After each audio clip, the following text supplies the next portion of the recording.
नमस्कार। भारत के भूगोल के अंतर्गत हम लोग भारत में प्राकृतिक वनस्पतियां अर्थात भारत के वनों का अध्ययन कर रहे हैं। आज की ये जो क्लास है ये भारत में प्राकृतिक वनस्पतियां अर्थात वनों का तीसरी क्लास है। इसके पहले की जो दो क्लासेस हुई हैं उसमें पहली क्लास में हमने भारत की जो प्राकृतिक वनस्पतियां हैं अर्थात जो वन है इसका हमने संक्षिप्त परिचय लिया था, इस पर अपनी समझ विकसित की थी। और दूसरी क्लास में भारत में जो 5 प्रकार के वन पाए जा रहे हैं, भारत में कुल 5 प्रकार के वन पाए जाते हैं, जैसे कि पर्वतीय वन, ये ग्रीन कलर वाला सदाबहार वन तथा उष्णकटिबंधीय सदाबहार वन, तीसरा उष्णकटिबंधीय पर्णपाती वन, चौथा उष्णकटिबंधीय कांटेदार वन और पांचवा डेल्टाई वन। इसमें से 3 का अध्ययन हमने इसके पहले वाली क्लास में कर ली है। अगर आपने वो क्लास नहीं देखी है उसे जरूर देख लें, ठीक है, जिसमें हम लोगों ने सदाबहार वन अर्थात उष्णकटिबंधीय सदाबहार वनों पर चर्चा कर ली थी।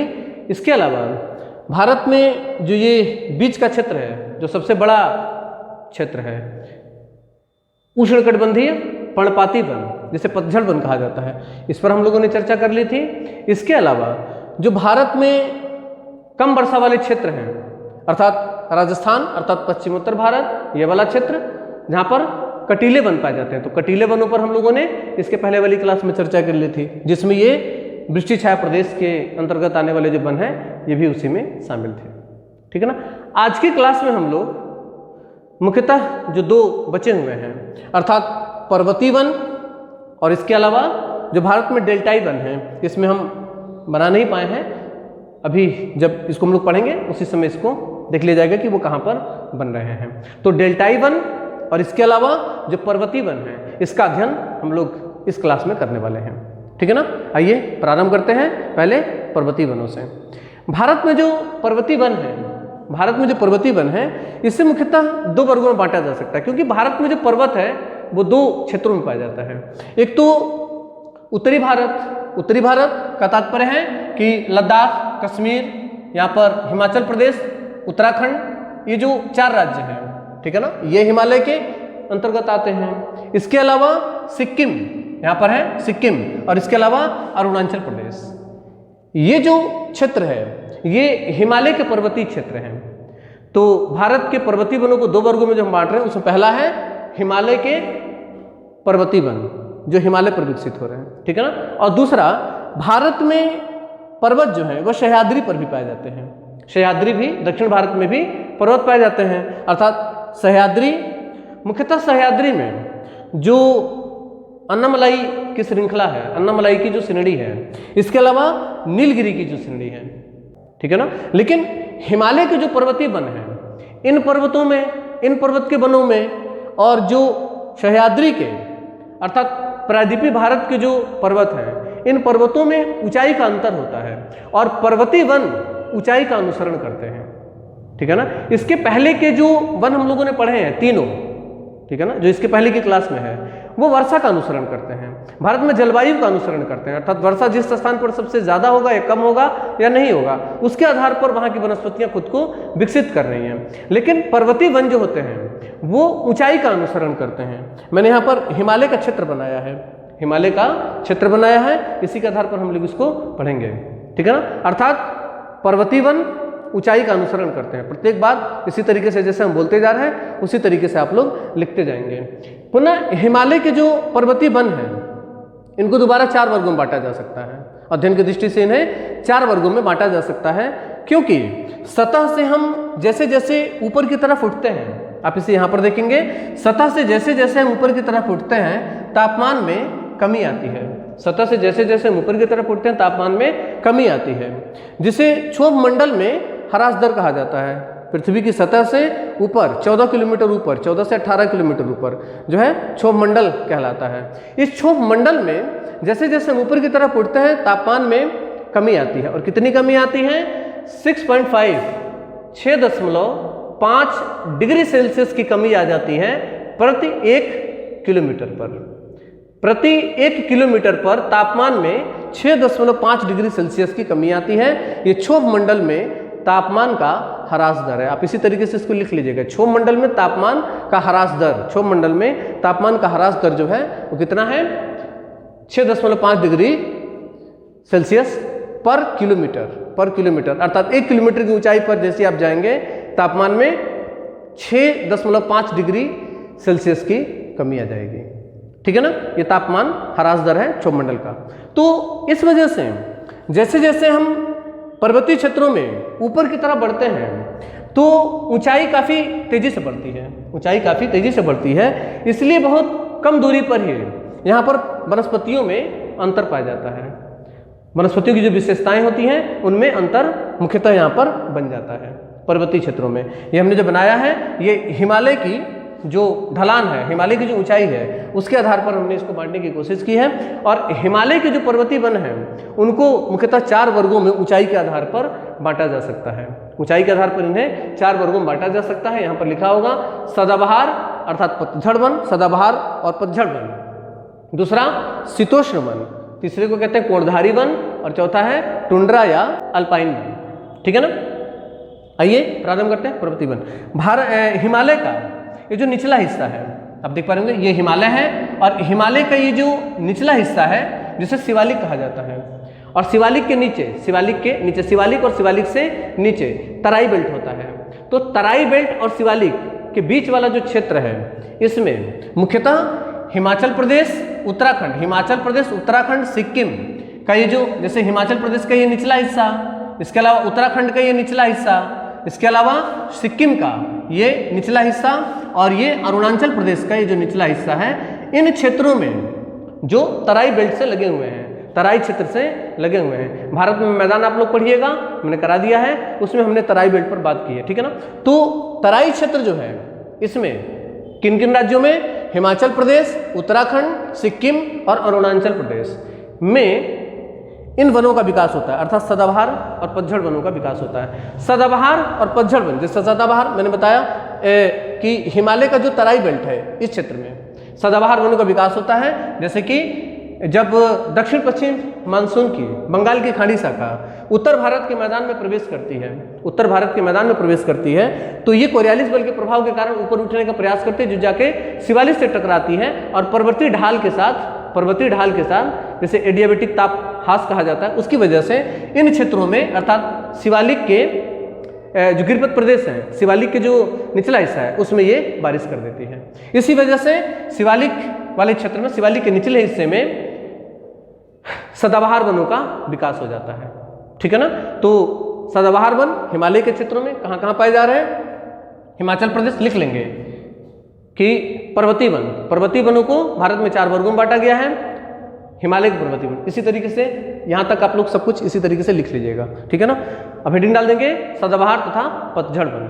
पर्वतीय वनों में पहला 4 वर्गों में बांटा गया, तो पहला होगा सदाबहार तथा पर्वतीय वन। इसमें लिखेंगे कि हिमालय प्रदेश का निचला भाग, हिमालय का निचला भाग कहाँ तक, 1500 की ऊंचाई तक, 1500 मीटर की ऊंचाई तक में सदाबहार तथा पतझड़ वनों का विकास होता है। ठीक है ना, इस क्षेत्र में मैंने बताया कि वर्षा ठीक ठाक हो रही है, तो लगभग 75 से लेकर के 150 सेंटीमीटर तक वर्षा इस क्षेत्र में होती है। ठीक है ना, ये क्षेत्र हिमालय में हिमाचल प्रदेश, उत्तराखंड, सिक्किम तथा अरुणाचल प्रदेश के दक्षिणी भागों में होता है।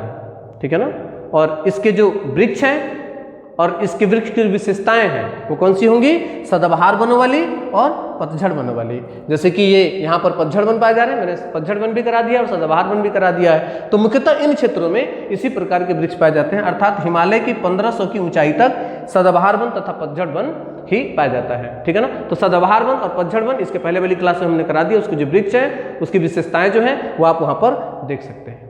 ठीक है ना, इसके अलावा 1500 से लेकर के 2500 की जो ऊंचाई है, 1500 से लेकर के 2500 की जो ऊंचाई है, इस ऊंचाई तक शीतोष्ण वन पाए जाते हैं।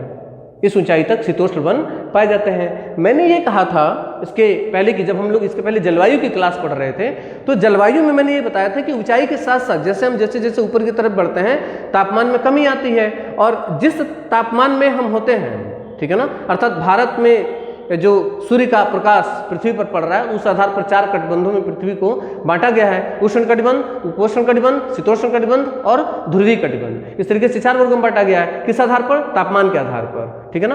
तो शीतोष्ण जो क्षेत्र बनता है वहां पर जो तापमान बनता है, अगर वो पूरी पृथ्वी पर कहीं भी बनता है, जैसे कि हिमालय मुख्यतः उपोष्ण क्षेत्र के अंतर्गत आता है, लेकिन ऊंचाई पर जाने पर तापमान में कमी आएगा और हम लोग शीतोष्ण में जो तापमान बन रहा है, शीतोष्ण जो कटिबंध वहां पर जो तापमान बन रहा है उस जैसे तापमान यहाँ पर महसूस कर सकते हैं। इसी वजह से कहीं पर भी ऊंचाई पर जाने पर शीतोष्ण या ध्रुवीय जो जलवायु है वो बन सकता है। तो ठीक इसी तरीके से हिमालय के इन क्षेत्रों में ऊंचाई होने के कारण यहाँ पर शीतोष्ण जलवायु का विकास हो जाता है। इसी वजह से यहाँ पर शीतोष्ण वन पाए जाते हैं, यहाँ पर शीतोष्ण वन पाए जाते हैं। शीतोष्ण वनों में इनकी ऊंचाई लगभग कहाँ से? 1500 से, लिखेंगे 1500 से 2500, 1500 से 2500 की ऊंचाई तक शीतोष्ण वन पाए जाते हैं। शीतोष्ण वनों में मुख्यतः जो वृक्ष हैं, मैंने इसके पाए जाने वाले जो वृक्ष हैं वो मैंने यहीं पर लिख दिए हैं। सदाबहार और पतझड़ वन के नहीं लिखे क्योंकि उसके पहले वाली क्लास में हमने उसको करा दिया। मुझे उम्मीद है आप लोगों को इसके वृक्ष जो है वो पता होंगे, ठीक है ना। तो शीतोष्ण वनों के जो वृक्ष हैं इसमें देवदार, ओक, चीड़, बर्च और मैथिल। देवदार, ओक, चीड़, बर्च और मैथिल, ठीक है ना।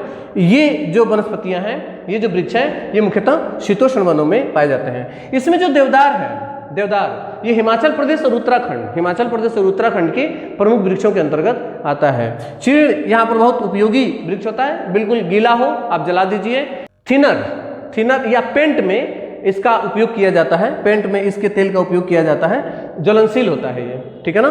तो इसकी लकड़ी की विशेषता होती है कि बिल्कुल ये गीला हो, पानी में भिगो हुआ हो, हरा हो, लेकिन आप जलाएंगे जल जाएगा, ठीक है ना। चीड़, तो ये जो क्षेत्र है, ये देवदार जो है हिमाचल प्रदेश और उत्तराखंड के जो वृक्ष है उसकी प्रमुख विशेषता बनती है। और इसके अलावा चीड़ जो है यहाँ पर प्रमुखता पाया जाता है। तो शीतोष्ण वनों में देवदार, ओक लिख लेंगे, देवदार, ओक, चीड़, बर्च और मैथिल, ये इसके प्रमुख वृक्ष हैं, ठीक है ना।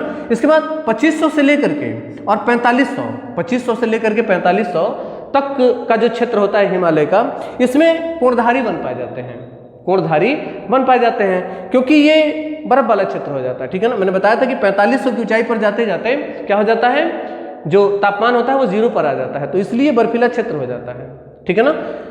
तो यहाँ पर वृक्ष जो है अपने आप को उस बर्फ से बचाने के लिए एक अलग आकार में विकसित कर लेते हैं। वो आकार किस तरीके का होता है? वो आकार इस तरीके का होता है, ठीक है ना। इस तरीके के आकार यहाँ पर वृक्षों के हो जाते हैं, क्रिसमस ट्री जैसा, इस तरह का, ताकि बर्फ यहाँ पर गिरे तो वो इस तरीके से नीचे चला जाए और वृक्ष जो है वो सुरक्षित रहे। तो यहाँ पर वृक्ष जो है इस तरीके से कोणधारी अपने आप को कोण में कन्वर्ट कर लेते हैं, इनको हम कहते हैं कोणधारी वन, ठीक है ना। कोणधारी वनों में ऊंचाई कितनी होगी? लिखेंगे 2500 से लेकर के 4500 की ऊंचाई तक कोणधारी वन पाए जाते हैं। कोणधारी वनों के जो प्रमुख वृक्ष हैं उसमें है चीड़, स्प्रूस, फर, सनोवर, blue pine, hemlock, magnolia, chestnut और देवदार, चेस्टनट और देवदार। देवदार और इसके अलावा चीड़, देवदार और चीड़ जो है ये शीतोष्ण में भी पाए जाते हैं और हिमालय के ऊपर वाले क्षेत्रों में भी ये मुख्यतः पाए जाते हैं, ठीक है ना। इसके अलावा 4500 से लेकर के 4800, 4500 से लेकर के 4800, क्योंकि धीरे धीरे वनस्पतियां होती हैं अपना आकार छोटी करती जाती हैं, ठीक है ना। और 4500 से 4800 यहाँ पर भी वृक्ष जो है थोड़े से विकसित होते हैं, लेकिन अपने आप को बहुत छोटा कर देती हैं। जैसे कालीन होता है, बिल्कुल मुलायम कालीन जैसे घास होते हैं यहाँ पे, ठीक है ना। तो यहाँ पर इस क्षेत्र को अर्थात 4500 से 4800 लिखेंगे, 4500 से 4800 तक की ऊंचाई पर हिमालय में टुंड्रा तथा अल्पाइन वन पाए जाते हैं। टुंड्रा तथा अल्पाइन वन, इसको 2 नाम है, टुंड्रा तथा अल्पाइन वन इनको कहा जाता है, ठीक है ना। तो टुंड्रा अल्पाइन वन की ऊंचाई 4500 से 4800। यहाँ पर मुख्यतः जो वृक्ष पाए जाते हैं वो अपने आप को किस रूप में, मैंने बताया था बहुत छोटे इसके आकार हो जाते हैं, जिसकी वजह से ये काई, छोटे छोटे घास के रूप में बिल्कुल मुलायम कालीन के जैसा बिछ जाएगा ये, ठीक है ना। इस तरीके से लीचेन, स्प्रूस, जूनिफर और रोडोडेंड्रॉन यहाँ के प्रमुख वृक्ष होते हैं, ठीक है ना। 4800 से ऊपर वनस्पतियां नहीं पाई जाती हैं, 4800 से ऊपर जो है ये वनस्पतियां यहाँ पर नहीं पाई जाती हैं। इसके ऊपर को जो हिमालय है इसके ऊपर का जो हिमालय है ये वर्ष भर हिमाच्छादित रहता है, अर्थात बर्फ से ढका रहता है। इसी वजह से 4800 से ऊपर का जो हिमालय है इसमें वनस्पतियां नहीं पाई जाती हैं। ठीक है ना। इस तरीके से हिमालय के जो पर्वतीय वन हैं उनको इस तरीके से 4 वर्गों में करके हम लोग पढ़ सकते हैं। तो ये 4 है हिमालय के पर्वत। अगला हेडिंग डाल देंगे दक्षिण भारत के पर्वतीय वन। दक्षिण भारत के पर्वतीय वन। दक्षिण भारत के जो पर्वतीय वन है, मैंने बताया था कि यहाँ पर सह्याद्री है, ये गुजरात से लेकर के और केरला तक सह्याद्री है। इस सह्याद्री पर वनों का विकास हुआ है। सह्याद्री पर मुख्यतः हम देखेंगे कि ये ग्रीन कलर में है, अतः सदाबहार वन भी यहाँ पर विकसित होते हैं। कुछ क्षेत्रों में सदाबहार वनों का भी विकास होता है, जिसे 16 कहा जा रहा था। ठीक है ना। लेकिन यहाँ पे ये जो निचला हिस्सा है, दक्षिणी हिस्सा है, यहाँ पर जो चोटियाँ हैं वो थोड़ी ऊपर उठी हुई हैं। चोटियाँ यहाँ पर ऊपर उठी हुई हैं, जैसे कि अन्नामलाई की जो सबसे ऊंची चोटी है, अन्नामलाई की सबसे ऊंची चोटी क्या है? अन्नामुदी। अन्नामुदी की जो अधिकतम ऊंचाई है, अन्नामुदी की अधिकतम ऊंचाई कितनी है? 2695 मीटर इसकी अधिकतम ऊंचाई है। और हिमालय में लगभग ये क्षेत्र कौन सा बन रहा है? ये वाला, अर्थात शीतोष्ण वाला क्षेत्र बन रहा है। यही कारण है कि सह्याद्री में मुख्यतः अन्नामलाई, नीलगिरी, पालनी ये इसके क्षेत्र बनते हैं। तो लिख लेंगे कि दक्षिण भारत के पर्वतीय क्षेत्रों में मुख्य रूप से नीलगिरी, अन्नामलाई तथा पालनी, नीलगिरी, अन्नामलाई तथा पालनी पहाड़ियों पर शीतोष्ण वन पाए जाते हैं। शीतोष्ण वन पाए जाते हैं किन क्षेत्रों में? इन क्षेत्रों में। ठीक है ना। आप समझ पा रहे होंगे क्योंकि हिमालय के इसकी ऊंचाई ज्यादा नहीं है, तो इस वजह से कोणधारी वन नहीं होंगे और टुंड्रा वन भी नहीं होंगे। ठीक है ना, क्योंकि ऊंचाई इतनी अधिक नहीं है। तो लगभग 2500 के आसपास की ऊंचाई इसकी बनती है, क्योंकि इसकी सबसे ऊंची चोटी कितनी है? 2695 अन्नामुदी की ऊंचाई है। ठीक है ना। बाकी इसकी सारी चोटियां इससे नीचे ही हैं। ठीक है ना। इसकी औसतन ऊंचाई, ये पठारी क्षेत्र, इसकी औसतन ऊंचाई 800 से 900 मीटर, 800 से 900 मीटर। तो इस वजह से इन क्षेत्रों में शीतोष्ण वनों का विकास होता है। सह्याद्री में जो शीतोष्ण वन है, सह्याद्री में जो शीतोष्ण वन है, इन्हें क्या कहा जाता है? सोलास कहा जाता है। इन्हें सोलास कहा जाता है। लिख लेंगे कि सह्याद्री में शीतोष्ण वनों को सोलास कहा जाता है। सोलास के जो प्रमुख वृक्ष हैं उसमें लारेल, मैग्नोलिया और सिनकोना। लारेल, मैग्नोलिया और सिनकोना जो है ये इसके प्रमुख वृक्ष हैं। ठीक है ना। इन क्षेत्रों में कोणधारी वन नहीं पाए जाते हैं, क्योंकि इसकी ऊंचाई हिमालय जितनी ऊंचाई नहीं होती है। सामान्यतः ऊंचाई होने के कारण यहाँ पर मात्र शीतोष्ण जो वन है वही पाए जाते हैं। ठीक है ना। ये रहा है आपका भारत में जो पर्वतीय वन है उसकी बात। इसके बाद हम लोग चर्चा करेंगे जो भारत में दलदली वन है, ज्वारी वन है, या जो मैंग्रोवा वन है, डेल्टा वन है, इन तमाम चीज़ों पर हम लोग चर्चा करेंगे। इस क्षेत्र के कई सारे नाम हैं। आप देखेंगे ये जो भारत के तटीय क्षेत्र हैं, भारत के जो तटीय क्षेत्र हैं, इन तटीय क्षेत्रों में कहाँ से शुरू होता है? ये गुजरात से। ये गुजरात का तट है, ये गुजरात का ये वाला तट है। ठीक है ना। ये क्षेत्र जो है ये तटीय क्षेत्र है। ठीक है ना।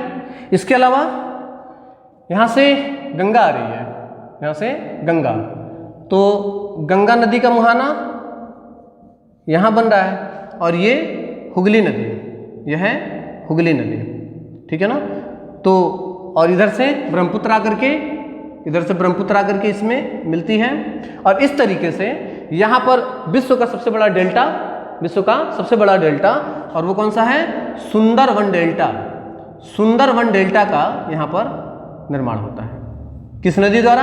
गंगा ब्रह्मपुत्र का जो क्षेत्र है, मुहाना है, गंगा और ब्रह्मपुत्र का जो मुहाना है, कहाँ से कहाँ तक? हुगली नदी से लेकर के, हुगली नदी के मुहाने से लेकर के, पश्चिम बंगाल में हुगली नदी के मुहाने से लेकर के, और गंगा और ब्रह्मपुत्र का जो डेल्टा बन रहा है, मुहाने जो मिल रहे हैं इस क्षेत्र तक, इसके मुहाने तक, अर्थात मेघना के मुहाने तक, ये जो एक क्षेत्र बनता है इसे सुंदरवन डेल्टा कहा जाता है। तो एक तो यहाँ पर डेल्टा बन पाया जाता है। इसके अलावा महानदी, यहाँ पर महानदी है, तो महानदी डेल्टा यहाँ पर बनेगा महानदी डेल्टा। आप डेल्टाई वनों को देखते जाइएगा। ये क्षेत्र है सुंदरवन डेल्टा, यहाँ पर बनता है महानदी का डेल्टा, उड़ीसा में महानदी का डेल्टा।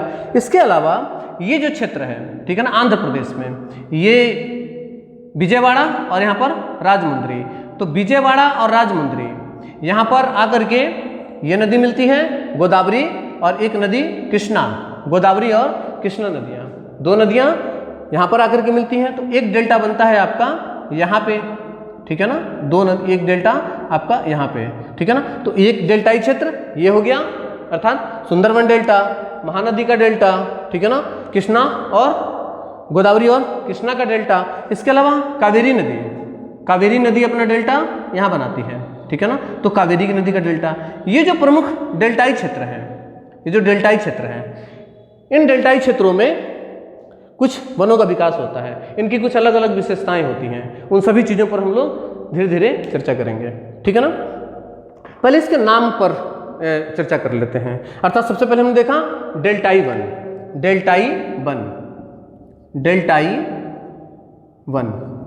जो डेल्टाई वन है,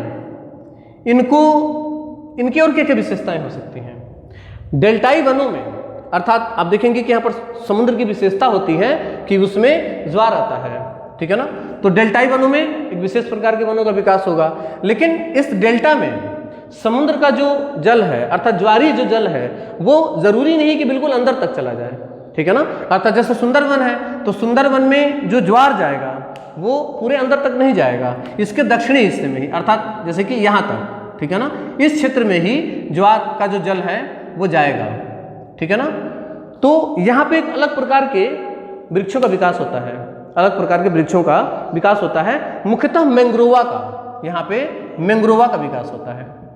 मैंग्रोवा एक वृक्ष होता है जो कि कहाँ पर विकसित होता है, सिर्फ उन क्षेत्रों में जहाँ पर ज्वारी जल पहुँच रहा है, ठीक है ना।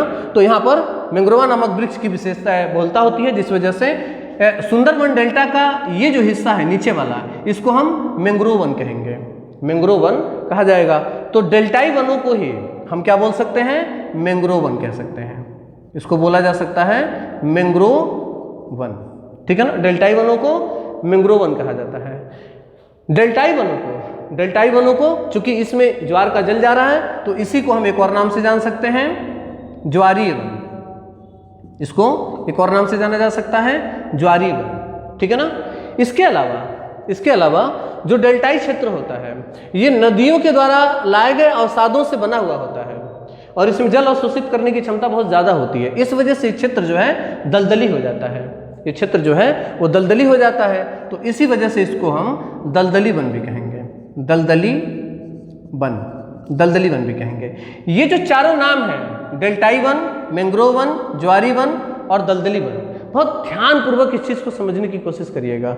ये जो क्षेत्र बन रहे चारों, ये चारों जो भारत के पूर्वी तट है, उस पूर्वी तटों पर ही वनों के नाम हो सकते हैं, ठीक है ना। ये चारों जो नाम हैं, ये किन क्षेत्रों में हो सकते हैं, सिर्फ पूर्वी तट पे, ये जो है सिर्फ कहाँ पर हो सकते हैं, पूर्वी तट पर। लेकिन जो पश्चिमी तट है हमारा, पश्चिमी तट, उनमें जो वन पाए जाते हैं, उनमें ये चारों विशेषताएं नहीं पाई जाती हैं, जैसे कि सबसे पहले यहाँ पर ज्वार तो आता है, यहाँ पर ज्वार तो आएगा क्योंकि समुद्र का किनारा है, तो ज्वार भाटा तो स्वाभाविक चीज है, तो ज्वारी वन तो यहाँ पर होंगे। तो ज्वारी वन यहाँ पर सबसे पहले पश्चिमी तट, इसे हम कहेंगे पश्चिमी, गौर करेंगे, पश्चिमी तट पर जो नाम बन सकते हैं, उसमें देखिए क्या क्या बन सकता है। पहले तो ज्वारी वन, क्योंकि ज्वार आ रहा है, तो ज्वारी वन। समुद्र का जो जल है स्थलखंड के जिन क्षेत्रों तक ये पहुंचता है, अर्थात ज्वार का जल जहां तक पहुंचता है, वहां पे मैंग्रोव वनों का विकास होता है, अर्थात ज्वारी वन में ही मैंग्रोव वन, इसको हम कह सकते हैं मैंग्रोव। यहाँ पर मैंग्रोवा नामक वनस्पति की बहुलता हो जाती है, इस वजह से इसको हम मैंग्रोव वन कह सकते हैं, ये मैंग्रोव वन हो जाता है, ठीक है ना। लेकिन पश्चिमी तट के जो ये वन है, पश्चिमी तट के अर्थात गुजरात से लेकर के और ये केरला तक, ये जो तट बन रहा है, इस तटों में जो वनों का विकास होगा तटीय क्षेत्रों में, ठीक है ना, इसमें डेल्टा नहीं बनता है। मैंने बताया था कि समुद्र के इस क्षेत्र में अर्थात जो सह्याद्री से निकल करके और अरब सागर में नदियां गिरती हैं वो डेल्टा नहीं बनाती हैं, वेस्चुरी बनाती हैं। तो इस वजह से पश्चिमी तट पर डेल्टाई वनों का विकास नहीं होगा, डेल्टाई वनों का विकास नहीं होगा, ठीक है ना। और चूंकि इधर के जो तट है, जैसे कि मैंने बताया था कि केरल का जो तट है ये फ्योर्ड तट है, फ्योर्ड तट है, नदियां डेल्टा नहीं बना रही हैं तो दलदली भी नहीं होंगी, ठीक है ना। तो पश्चिमी तट पर दलदली वन भी नहीं पाए जाएंगे। दलदली भूमि भी किधर पाई जाती हैं? सिर्फ पूर्वी तट पर, सिर्फ पूर्वी तट पर ही दलदली भूमि पाई जाती है, ठीक है ना। तो इस आधार पर आप लोग समझने की कोशिश करेंगे, अर्थात डेल्टाई वन सबसे अधिक पूर्वी तट पे, ठीक है ना। इसके अलावा मैंग्रोव वन, ज्वारी वन, दलदली वन ये सारों पूर्वी तट पर पाए जाते हैं। पूर्वी तट पर तो सारे पाए जा रहे हैं, लेकिन पश्चिमी तट पर सिर्फ ज्वारी वन, जिसमें मैंग्रोव नाम की विशेषता, वृक्ष की विशेषता सबसे ज़्यादा होती है, बहुलता सबसे ज़्यादा होती है। तो मैंग्रोव वनों का सर्वाधिक विकास जो होता है ये गुजरात के इस तट पर होता है, ठीक है ना। मैंग्रोव वनों का सबसे अधिक विकास अगर भूगोल की दृष्टि से अर्थात विश्व के आधार पर पूछा जाएगा तो मैंग्रोव वनों का सर्वाधिक विकास जो हुआ है ये सुंदरवन डेल्टा में हुआ है। सुंदरवन डेल्टा का जो दक्षिणी हिस्सा है ये संपूर्ण रूप से मैंग्रोव वनों का यहाँ पर विकास होता है, नीचे वाले हिस्से में, ठीक है ना। लेकिन सुंदरवन डेल्टा का मात्र 30% हिस्सा, इतना वाला हिस्सा आप देख पा रहे होंगे, ये भारत की सीमा है और ये बन रहा है, ठीक है ना। तो ये पश्चिम बंगाल है, ठीक है ना। तो पश्चिम बंगाल वाले क्षेत्र में ही इतना सा बनता है क्या? मैंग्रोव वन, समझ पा रहे हैं। अर्थात भारत में सुंदरवन टोटल सुंदरवन की अगर बात की जाए तो सुंदरवन का 30% हिस्सा जो है वो भारत में है। सुंदरवन में तो मैंग्रोव लिख सकते हैं कि सुंदरवन में मैंग्रोव वन सबसे अधिक पाए जाते हैं, ठीक है ना। लेकिन भारत की दृष्टि से जब ये पूछा जाएगा, भारत की दृष्टि से, तो ये कहाँ हो जाएगा? गुजरात में। गुजरात में यहाँ पर सबसे अधिक मैंग्रोव वनों का विकास होता है, ठीक है ना। ये सवाल कई बार परीक्षाओं में पूछा गया कि भारत में सबसे अधिक मैंग्रोव वन कहाँ पाया जाता है। अलग अलग बोर्ड अलग अलग इसका जवाब मानते हैं, ठीक है ना। तो मैं दोनों बता दे रहा हूँ, ठीक है ना, आप इसे उसी हिसाब से समझेंगे, ठीक है ना। कुछ बोर्ड जो है इसे पश्चिम बंगाल भी मानते हैं, अर्थात भारत में सर्वाधिक मैंग्रोव वनों का विकास कहाँ हुआ है, तो आंसर मिल जाता है कौन सा? पश्चिम बंगाल। लेकिन भूगोल की गहनता के आधार पर अगर इसे देखा जाए तो मैंने जैसा समझा रहा हूं इस आधार पर अगर आपको कुछ समझ में आ रहा होगा तो भारत में सबसे अधिक मैंग्रोव वनों का विकास कहाँ हो रहा है? गुजरात में हो रहा है, ठीक है ना। ये भूगोल का गहन अध्ययन है। लेकिन सामान्यतः जैसे कि आप गूगल करें, ठीक है ना, तो सामान्यतः मुझे लगता है कि गूगल भी पश्चिम बंगाल ही जवाब देगा, ठीक है ना। भारत में सबसे अधिक मैंग्रोव वनों का विकास पश्चिम बंगाल में। ज़्यादातर बोर्ड जो है वो पश्चिम बंगाल ही मानते हैं। लेकिन भूगोल की गहनता के आधार पर देखा जाए, यानी कि बड़े एग्जाम जो आपसे समझ विकसित करने की उम्मीद रखते हैं, उन परीक्षाओं में मैंग्रोव वनों का सब सर्वाधिक विकास जो हो रहा है वो गुजरात में। दूसरा जो तट बनता है वो आंध्रा का बनता है, तो आंध्रा में दूसरे नंबर पर आंध्रा, तीसरे पर पश्चिम बंगाल आएगा, तीसरे पे पश्चिम बंगाल आएगा मैंग्रोव वनों के आधार पर, ठीक है ना। बाकी ये जो सारे नाम है इस आधार पर तो आप देख रहे होंगे सबसे बड़ा डेल्टा जो बन रहा है वो सुंदरवन डेल्टा बन रहा है, ठीक है ना। इस तरीके से इसके नाम पाए जाते हैं, ठीक है। भारत में जो ज्वार है इसके कारण इसका जो पानी है वो खारा हो जाता है। इसका पानी अर्थात इन क्षेत्रों का पानी, इन क्षेत्रों का जो वनस्पतियां होती हैं उनमें खारेपन की विशेषता होती है। इसके जो छाल होते हैं उसमें क्षारापन पाया जाता है, उसमें छाल जो है वो क्षारे हो जाते हैं, ठीक है ना। इन क्षेत्रों में जो वृक्ष है मुख्यतः मैंग्रोवा, इसमें जो वृक्ष है मुख्यतः मैंग्रोवा, इसमें अवस्तंभ जड़ें पाई जाती हैं, इसमें अवस्तंभ जड़ें पाई जाती हैं। इसकी जो प्रमुख विशेषता है वृक्ष की वो कैसे होगी? ये इस तरीके से अगर कोई वृक्ष है तो इसकी जो जड़ें हैं वो नीचे जमीन में जाने के बाद ऊपर उठ जाएंगे, जमीन में जाने के बाद ऊपर उठ जाएंगी, इसको कहते हैं अवस्तंभ जड़ें।